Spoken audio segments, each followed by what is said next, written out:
السلام عليكم ورحمة الله وبركاته. الحمد لله وكفى وسلام على عباده الذين اصطفى. أما بعد فأعوذ بالله من الشيطان الرجيم. بسم الله الرحمن الرحيم. إن الله يحب التوابين ويحب المتطهرين. وقال النبي صلى الله عليه وسلم: كل أمتي يدخلون الجنة إلا من أبى. قيل من يأبى يا رسول الله؟ قال من أطاعني دخل الجنة ومن عصاني فقد أبى. أو كما قال عليه الصلاة والسلام. اللهم صل على محمد وعلى آل محمد كما صليت على إبراهيم وعلى آل إبراهيم إنك حميد مجيد. اللهم بارك على محمد وعلى آل محمد كما باركت على إبراهيم وعلى آل إبراهيم إنك حميد مجيد. বৃহত্তর ময়মনসিংহ ইত্তেফাকুল উলামা আয়োজিত মহতি ঐতিহ্যবাহী সিরাত সম্মেলনের মোহতারাম সাদার, মোহতারাম সভাপতি, উপস্থিত হযরত বুজুর্গ উলামায়ে কেরাম, সম্মুখপানে সমবেত দিন প্রিয়, ইসলাম প্রিয়, দিনদার ইমানদার মুমিন মুসলমান ভাইরা, পর্দার আড়াল থেকে আলোচনায় শামিল মা বোনেরা, বিশ্বজগতের মালিক, বিশ্ব প্রতিপালকের বিশ্ব দরবারে কালিমাত শকর যে মহান রব্বুল আলামিন আকাবিরদের একটি মজলিসে সিরাতুন নবী সাল্লাল্লাহু আলাইহি ওয়াসাল্লাম শিরোনামে আমাদেরকে আল্লাহ তাআলা একত্রিত হওয়ার তৌফিক দান করেছেন। কালিমাতুশ শুকর পড়ি, শুকরিয়া আদায় করি, জবান খুলে মুহাব্বতে বলি আলহামদুলিল্লাহ। মুরব্বীরা আলোচনা করেছেন এবং আমার পরেও বড়রাই কথা বলবেন। মাঝখানে কিছু সময় মুরব্বীদের নির্দেশে ছোট্ট করে একটি সবক তাকরার করার মানসে আয়াত হাদিস আপনাদের সামনে পেশ করেছি। খুব সংক্ষেপে কিছু কথা। এই পৃথিবীতে সব মানুষ আল্লাহর কাছে প্রিয় না। কিছু মানুষ তার বিবির কাছে প্রিয়, কিছু মানুষ সন্তানদের কাছে প্রিয়, কিছু মানুষ আছে তারা তাদের দলের কাছে প্রিয়, কারণ তারা বিবি বাচ্চার হক আদায় করে, দলের হক আদায় করে, নেতা তার হক আদায় করে, কর্মী হিসেবে নেতার কাছে সে প্রিয়, দলের জন্য সময় দেয়, দলের জন্য অর্থ ব্যয় করে, দলের জন্য রক্ত ব্যয় করে, দলের জন্য প্রয়োজনে জীবন দেয়। দল তাদের উপরে খুশি, এক সময় তাদেরকে পদোন্নতি দেয় অথবা সংসদ সদস্যের পদ তাকে উপঢৌকন হিসেবে দেয় অথবা তাকে মন্ত্রিত্বের পদ দান করে।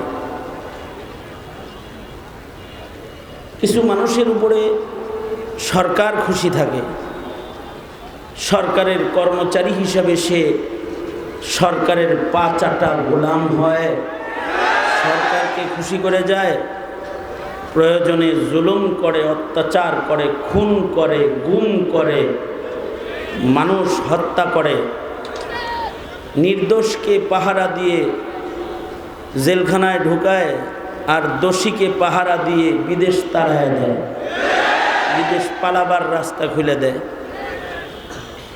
নির্দোষকে হয়রানি করে, তারা দেখে শুনে রাখে সরকারের খুশি করার জন্য, আর দোষীকে নিরাপত্তা দিয়ে বিদেশ পাঠায় দেয় তাও সরকারকে খুশি করার জন্য। এতে তার যা করণীয় সব করে।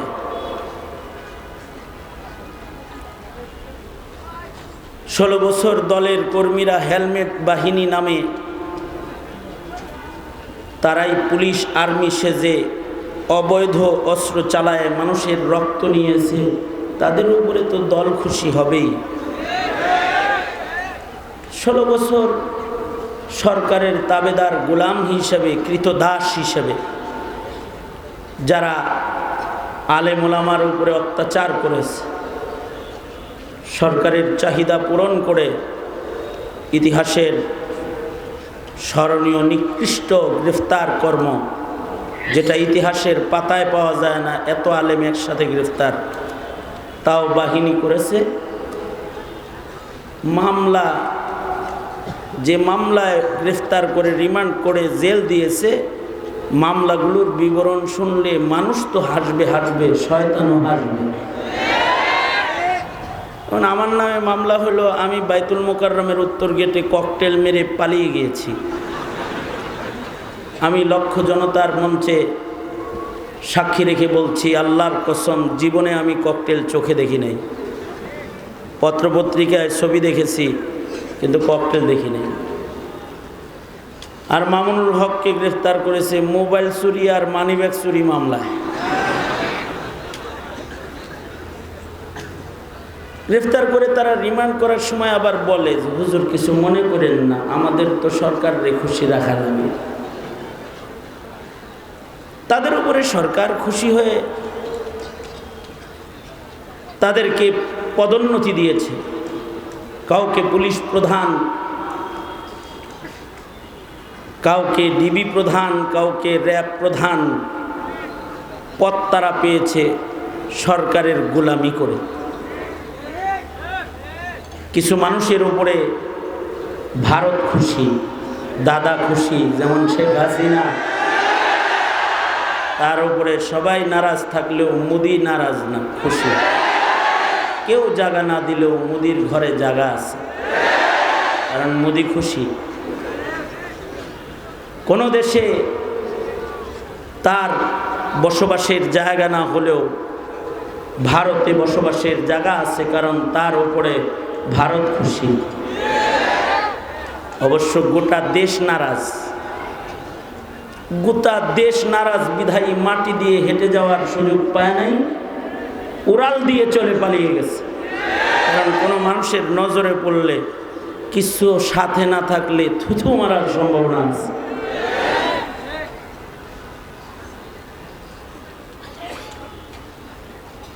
এদেশের আলেমরা তো সর্বাধিক নির্যাতিত, কিন্তু তারা গণভবনে মার্চ করে যায় নাই। 72 সাল থেকে আমাদেরকে রাজাকার বলে, টুপি আর দাড়ি, পাঞ্জাবি, এরা সব রাজাকার। কওমি মাদ্রাসার ছাত্র আলেম ওলামা রাজাকার বলে তাদের গালি দেয়, রাজাকারের বাচ্চা বলে। কিন্তু আলেমদের ধৈর্য বেশি, তারা গালির জবাবে পাল্টা গালিও দেয় নাই, দাওয়াও দেয় নাই। কিন্তু বৈষম্য বিরোধী ছাত্র আন্দোলনের ছেলেদেরকে যখন রাজাকারের বাচ্চা বলেছে, তখন ওরা গোটা দেশ থেকে গণভবনমুখী মার্চ করেছে আর বলছে, তুই রাজাকার। রাজাকার আমরা না, তুই রাজাকার। এমন ধাওয়া দিছে, চতুর্দিক থেকে এমনভাবে আটকাইছে যে সামান্য জায়গাও গাড়িতে চড়ে যাওয়ার মতো সুযোগ শেখ হাসিনার ছিল না, কারণ চতুর্দিকে ছাত্রদের বেষ্টনী ছিল। শেষ বেলায় উড়ে চলে গেছে, দুঃখজনক বিষয়, খানাটাও খেয়ে যেতে পারে নাই। কত কিছু রান্না করেছে, এগুলো সব ছাত্ররা খাইছে। পুকুরের মাছগুলো তুলে নিয়ে গেছে, হাঁসগুলো ধরে নিয়ে গেছে, এমনকি জানালার পর্দাও খুলে নিয়ে গেছে। সরু সামান যে যা নিতে পারছে গনিমতের মাল লয়ে গেছে। হাসিনার বিছানায় শুয়ে জুতা পায়ে সেলফি তুলে জালেম তাড়ানোর আনন্দ আর উল্লাস তারা প্রকাশ করেছে। গণভবন দেখলে বড় করুণা লাগে। গণভবনের চতুর্দিকে ডবল গাঁথনির ইট নাই, ছাত্ররা খুলে ফেলেছে। বুবুর তো অনেক জেদ,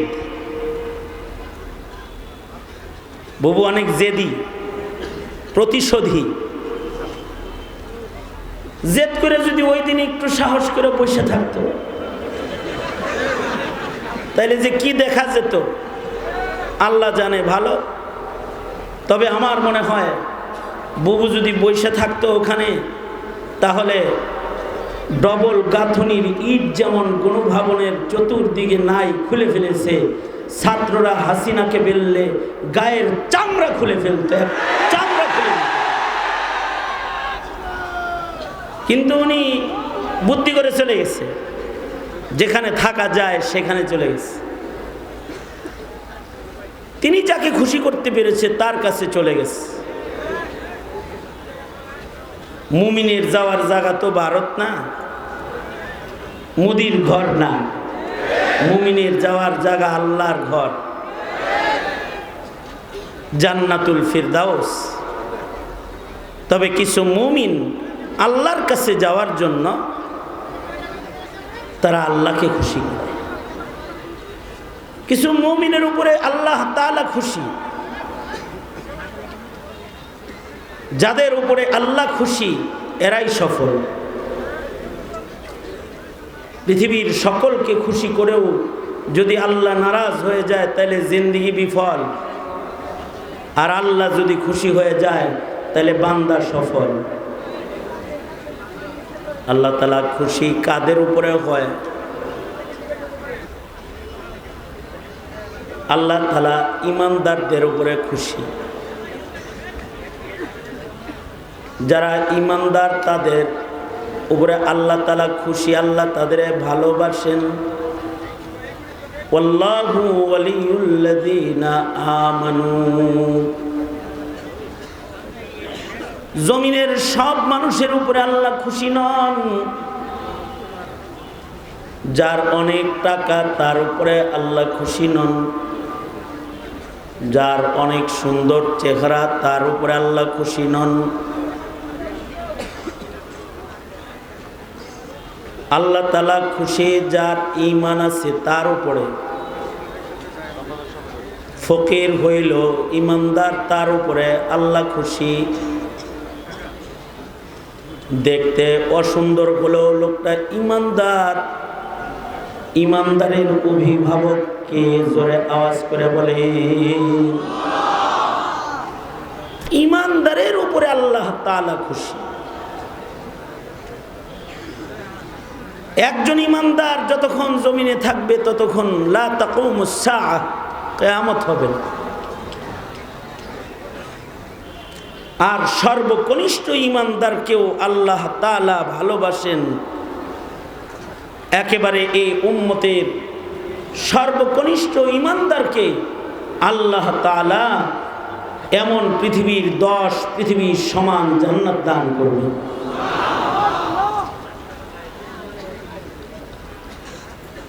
এজন্য মুমিনের জিন্দেগির সবচেয়ে বড় পাহারা হলো তার ঈমানের পাহারা। মুসলিম ভূখণ্ডের মুসলমানের সবচেয়ে বড় পাহারা হলো ঈমানের পাহারা। মাল দৌলতের পাহারা, ডিজিটাল ক্যামেরা, নিরাপত্তা বেষ্টনী মুমিনের আসল সম্পদের পাহারাদার না। মুমিনের আসল পাহারা হলো তার দৌলতে ঈমানের পাহারা। কারণ ঈমানের দৌলত নিয়ে যদি কেউ কবরে যায় তাহলে সে সফল হয়ে যায়। বাহিনীর দ্বারাই দেশের পাহারা হয়, গণভবনের পাহারা হয়, অফিস আদালতের পাহারা হয়, কিন্তু ঈমানের পাহারা যেটা, এটা রিজালুল্লাহ, আল্লাহর নির্বাচিত দল দিয়ে ঈমানের পাহারাদারি করতে হয়। এ কারণেই মুসলমানের মাটিতে যখনই ঈমানের উপরে আঘাত হয় তো পাহারাদাররা পাহারা দিতে রাজপথে বেরিয়ে যায়। এই পাহারাটা যারা বুঝে না তারা বলে মোল্লা রাজনীতি করে। খতিব সাহেব যখন মুসল্লিদের ঈমানের পাহারা দেয়, না বুঝা তার জেহালাত আর মূর্খতার কারণে সে বলে খতিব সাহেব রাজনীতি করে। আলেমে দ্বীন জাতির সামনে বসে যখন ঈমানের কথা কয়, সে জাতির ঈমানের পাহারা দেয়। আর বেবুজ মূর্খ যারা, তারা বলে মৌলবী রাজনীতি করে, মৌলবী সরকারের বিপক্ষে কথা বলে। আলেম ওলামারা তো ঈমানের পাহারাদার। যুগে যুগে যত আলেম নির্যাতিত হয়েছে, যত আলেমকে জেল খাটতে হয়েছে, যত আলেমকে ফাঁসির রশিতে ঝুলতে হয়েছে, যত আলেম দ্বীনের রক্ত দিতে হয়েছে, সকল আলেমরাই ঈমান আর আমলের পাহারা দিতে গিয়ে তারা নির্যাতনের শিকার হয়েছে। কারণ জাতির ঈমান আমল ঠিক করার জন্য নবী আর আসবে না। আলেমরাই নবীজির রেখে যাওয়া আমানতের পাহারাদার। নবীরা জাতির ঈমান আমল পাহারা দিত, আর নবী আসবে না। কিয়ামত পর্যন্ত নায়েবে নবী আসবে। এইটা এই উম্মতের শান যে এই উম্মতকে আল্লাহ তাআলা নায়েবে নবী দান করেছেন। বাবা আদম থেকে শুরু করে ঈসা আলাইহিস সালাম পর্যন্ত কোন নবীর উম্মতের ভেতরে নায়েবে নবী নাই। কিন্তু আমাদের নবীর উম্মতের মধ্যে কিয়ামত পর্যন্ত নায়েবে নবী আল্লাহ দান করছেন, করবেন। কারণ এটা খাতমে নবুয়তের একটা দলিল। ঈমান আমল ইসরাফিলের বাঁশি পর্যন্ত পাহারা দিতে নবী দরকার হবে না। নায়েবরা কাফন পরে রাজপথে পাহারাদারিতে থাকবে। কোন নবীর জরুরত নাই, নায়েবরাই পাহারাদারি করবে। সেই পাহারাদারি তাবেঈন থেকে শুরু করে আজ পর্যন্ত চলে এসেছে, এবং এই পাহারাদারি করতে গিয়েই আলেমরা জেল খেটেছে। ইমামে আজম আবু হানিফা জেল খেটেছেন, তবে তাবেঈরা জেল খেটেছেন। কি কইরা? আমলের পাহারাদারি কইরা অথবা ঈমানের পাহারাদারি কইরা। ইমাম সারাখসি 11 বছর জেলখানায় ছিলেন। হানাফি মাযহাবের গুরুত্বপূর্ণ উসুলের কিতাবগুলো ইমাম সারাখসির লেখা। এবং আশ্চর্য বিষয় হলো, আমাদের আকাবিররা জেলখানার থেকেও আমাদের খেদমত করেছেন। 484 হিজরিতে ওফাত ইমাম সারাখসি। সেই 1100 বছর, 1000 বছর আগের কথা। কি বলে জেলে গেলেন? জমানার বাদশা সে কুমারী মেয়ের সাথে, বান্দির সাথে যৌনাচার করবে। অর্থাৎ বান্দি তো ব্যবহার করা যাবে, কিন্তু এই বান্দিটা কুমারী বান্দি, এখনো পর্যন্ত তার মাসিক চালু হয় নাই, ঋতুস্রাব একবারও হয় নাই। সে এই কুমারী দাসীর সাথে নিজের খাহেশ মিটাবে, যার এখনো ঋতুস্রাব হয় নাই। ইমাম সারাখসি ফতোয়া দিলেন, যদি ঋতুস্রাব না হয় ওই বান্দির সাথে যৌন চাহিদা পূরণ করা তার মনিবের জন্য জায়েজ নাই, আগে একটা ঋতুস্রাব হইতে হবে। তাহলে বাচ্চা এটা পেটে যদি আসে তো বাচ্চা কার, পিতার পরিচয় নিশ্চিত হবে। সুতরাং ঋতুস্রাব হওয়ার আগে তার সাথে মেলামেশা করা যাবে না। এই সামান্য একটা কারণের জন্য ইমাম সারাখসিকে জেলখানায় দিয়েছে জমানার জালিম রাজা। এবং এই জেলখানার ভেতরে 1 বছর নয়, 2 বছর নয়, 11টি বছর। আগের জমানার জেলখানা এক ভয়ঙ্কর জেলখানা, একটা কুয়ার ভেতরে জেল, গভীর কূপের ভেতরে ইমাম সারাখসিকে রেখেছে। যে কুয়ার ভেতরে তার ইস্তেঞ্জা করতে হতো, এই কুয়ার ভেতরে তিনি খাবার খেতেন। এই অন্ধকার কূপের জেলখানায় 11টা বছর এক যুগ ছিলেন। খালি জায়েজ ফতোয়াটা দিয়ে দিলেই পারতেন। কত মৌলবী হাসিনার কামড়ে জায়েজ করে দিল। ইমাম সারাখসি জায়েজ ফতোয়াটা দেন নাই, না জায়েজ, না জায়েজ। 11 বছর জেলখানার মধ্যে বন্দী। ছাত্ররা জেলখানার চতুর্দিকে যা বসে গেলেন, যা বলল, উস্তাদজি আপনার ইলম থেকে আমরা উপকৃত হতে চাই।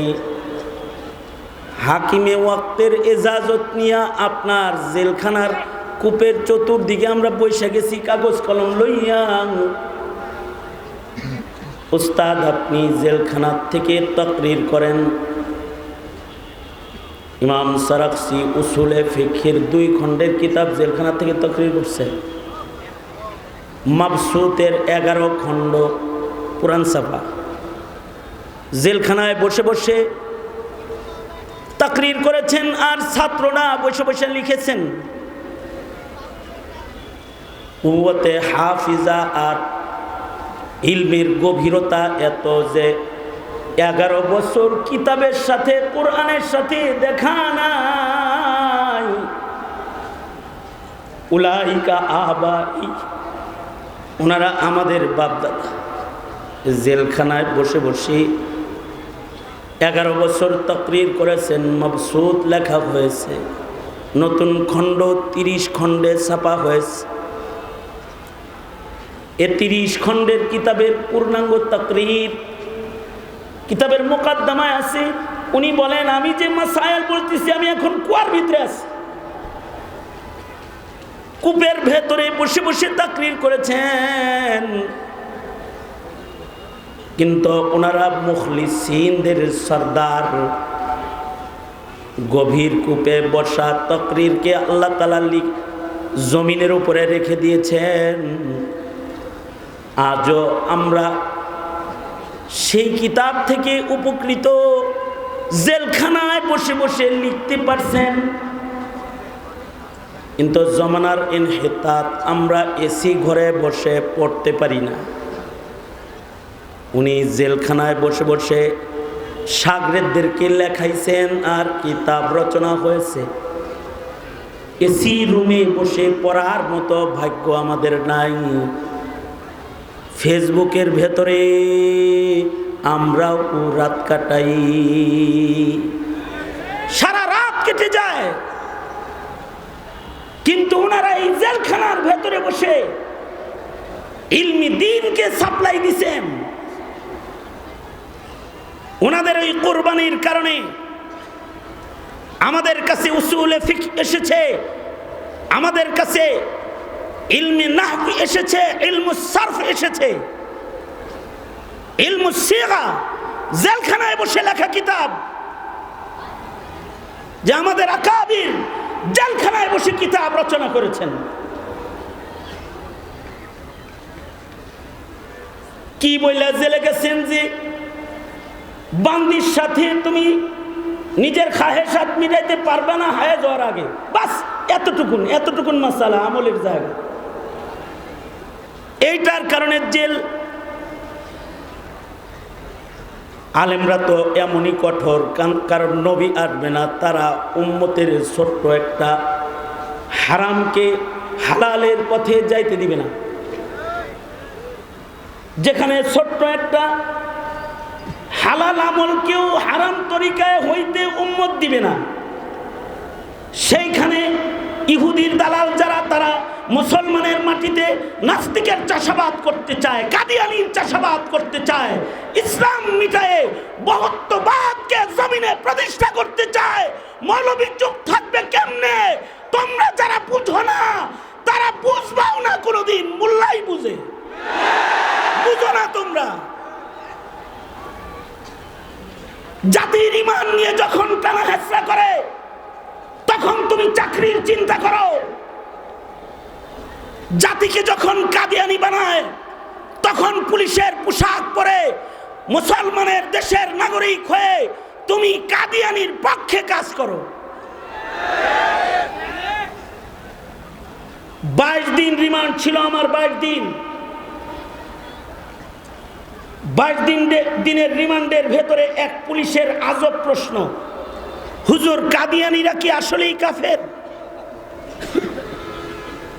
হাত তো হ্যান্ডকাপ লাগান না পিছনে, আর সামনে হইলো হকি স্টিকার স্ট্যাম্প লয়ে জিগাইতেছে। মনে মনে বলি যে হাতগুলা যদি খোলা থাকতো রে, তাহলে এখন আগে তোর একটা বক্সিং দিয়ে তোর নাকের বটনাটা খোলাই দিতাম আগে। তুই বলস কাদিয়ানি কি আসলেই কাফের?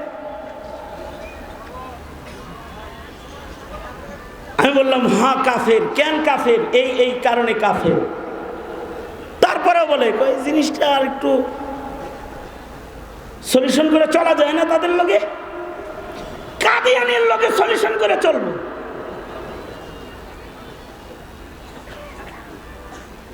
আমি মনে মনে অনেক কথা বললাম, কারণ মুখের ভাষা তখন ছিল না, জবানে ছিল তালা, কথা বলি বিধায়িত জেলখানা, কথা তো বলাই যাবে না। কিন্তু তখন মনে মনে চিৎকার হইতেছিল, রক্তক্ষরণ হওয়া চিৎকার, আহারে তোর মতো পাঠাকে কে যে এই সরকারের অফিসারের চেয়ার দিল? তুই তো আমার শাহজালালের মাটির মুসলমানের সুইপার হওয়ার যোগ্যতা সংরক্ষণ করিস না, সুইপার হওয়ার যোগ্যতা তোর নাই।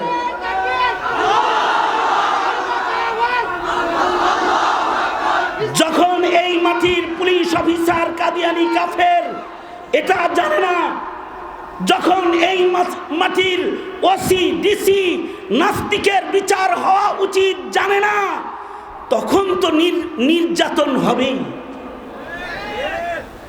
তখন তো জেল জুলুম মাথা পেতে নিতেই হবে, প্রয়োজনে ফাঁসির রশিও নেওয়া লাগতে পারে।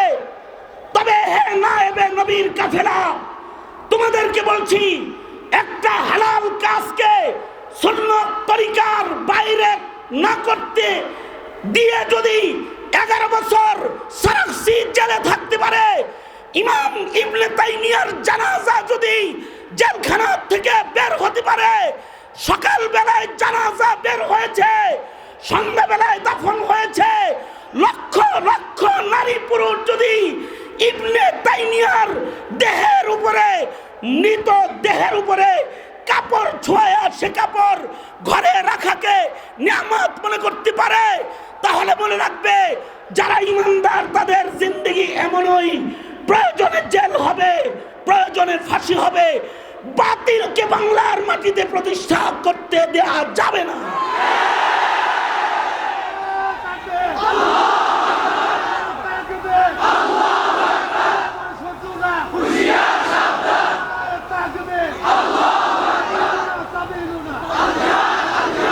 হে তালেবান ইলমে নবুওয়াত, কথা খুব সোজা সাপটা।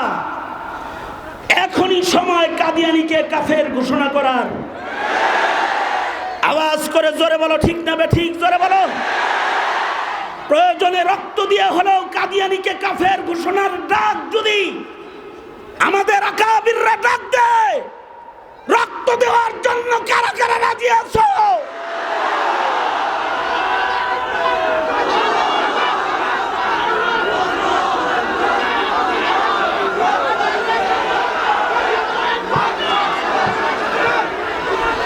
দ্বিতীয় আর একটা বিষয় হলেই আমি যে কথাটা আমার আলোচনার ভেতর দিয়ে সুস্পষ্ট করেছি, সেটা হলো এই মাটির পুলিশ অফিসার নিজেও জানে না কাদিয়ানী কাফের। যেই মাটির পুলিশ অফিসার জানে না কাদিয়ানী কাফের, যেই মাটির ডিসি জানে না নাস্তিকরা অপরাধী, যেই মাটির ওসি ইউনো বুঝে না বিদআতি কি জিনিস, শিরক কি জিনিস, যেই জাতি এগুলো বুঝে না, ওই জাতি সাদিয়ানি বুঝবো কেমনি? যারা কাদিয়ানি বুঝে না ওরা সাদিয়ানি কিভাবে বুঝবে? কাদিয়ানি বোঝা হলো সোজা, সাদিয়ানি বোঝা হলো খুব বাঁকা। কারণ সাদিয়ানি আজকের মাহফিলেও এখানে বসা আছে, তাকে চেনা যায় না ওটা সাদিয়ানি। যারা কাদিয়ানি চিনে না, নাস্তিক মুরতাদ চিনে না, তারা সাদিয়ানি কিভাবে চিনবে? সুতরাং এই জাতিকে কাদিয়ানি, সাদিয়ানি, নাস্তিক, মুরতাদ, বেঈমান চিনাইতে শুধুই মাত্র গর্জন আর মাহফিল যথেষ্ট নয়। এইটা চিনাইবার জন্য 17 কোটি মুসলমানের মাটির স্কুল, কলেজ, ইউনিভার্সিটির ভেতরে দ্বীনিয়াতকে প্রবেশ করাইতে হবে, নবী চিনানোর ইলম প্রবেশ করাইতে হবে, ওয়াহদানিয়ত চিনানোর ইলম প্রবেশ করাইতে হবে। ইত্তেফাকুল উলামা শুধু নয়, বাংলাদেশে যেখানে যাই সেখানেই বলি, মুরব্বীরা এখন ডাক দেন, এখন আবার শিক্ষা কমিশন সুন্দর করে গঠন করে 17 কোটি মুসলমানকে ঈমান শিখানোর সময় এসেছে। হয়তো তোমরা সিলেবাসের ভেতরে এই গোমাতা আর ট্রান্সজেন্ডার আর কি বলে এটাকে ডারউইন যেগুলো ঢুকায় রেখে গেছে, এগুলোকে বাদ দিয়ে হয়তো দ্বীনিয়াত এর ভেতরে প্রবেশ করাবে, অন্যথায় এ জাতি শিক্ষা মন্ত্রণালয়ের দিকে মার্চ করবে।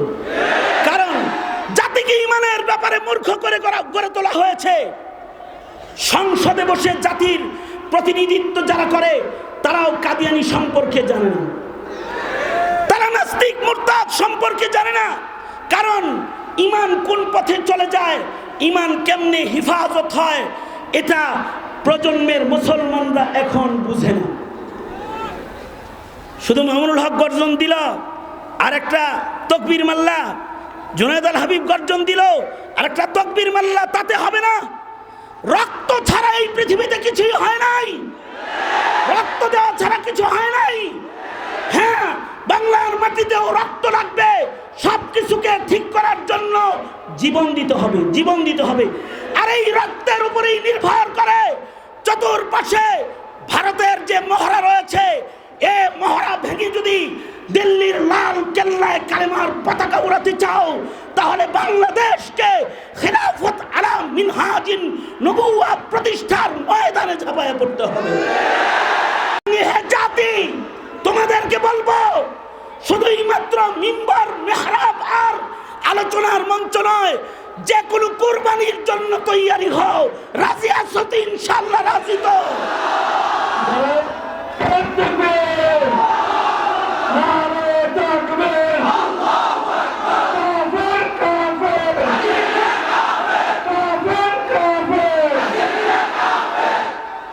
মুসলমানের আল্লাহর মাহবুব হওয়ার রাস্তা খোলা মাত্র দুইটা, 3 নাম্বার কিছু নাই, হয়তো শহীদ নয়তো গাজী। হাই জোরে বলেন হয়তো শহীদ, জোরে বলেন হয়তো শহীদ। বিড়ালের বাচ্চা হয়ে বেঁচে থাকার কোন রাস্তা নাই মুসলমানের, হয়তো শহীদ নয়তো গাজী, এছাড়া আর কোনো রাস্তা খোলা নাই। যদি বেঁচে থাকতেই হয় শাহাদাতের রক্তের নজরানার উপরে গাজীর পতাকা কাঁধে করে বেঁচে থাকতে হবে, এমন বেঁচে থাকার কোনো অধিকার নাই।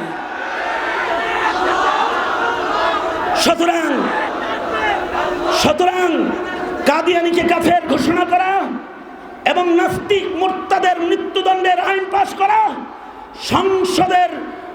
সংসদে উলামায়ে দ্বীন তথা দ্বীনের আধিক্যকে প্রতিষ্ঠা করা, খেলাফত আলা মিনহাজিন নবুওয়াকে জমিনে বাস্তবায়ন করা, মুসলমানের শিক্ষা সিলেবাসকে ইমানের শিক্ষা সিলেবাস করা, সংবিধানকে সম্পাদনা করে 17 কোটি মুসলমানের সংবিধান করা, এই সকল বিষয়ে যদি কোনো ডাক আলেমরা দেয় সবাই ময়দানে ঝাঁপায়া পড়তে রাজি ইনশাআল্লাহ। আল্লাহ সবাইকে কবুল আর মঞ্জুর করুন, আমিন। ওয়া আখিরু দাওয়ানা আলহামদুলিল্লাহি রাব্বিল আলামিন। আসসালামু আলাইকুম ওয়া রাহমাতুল্লাহি ওয়া বারাকাতুহু।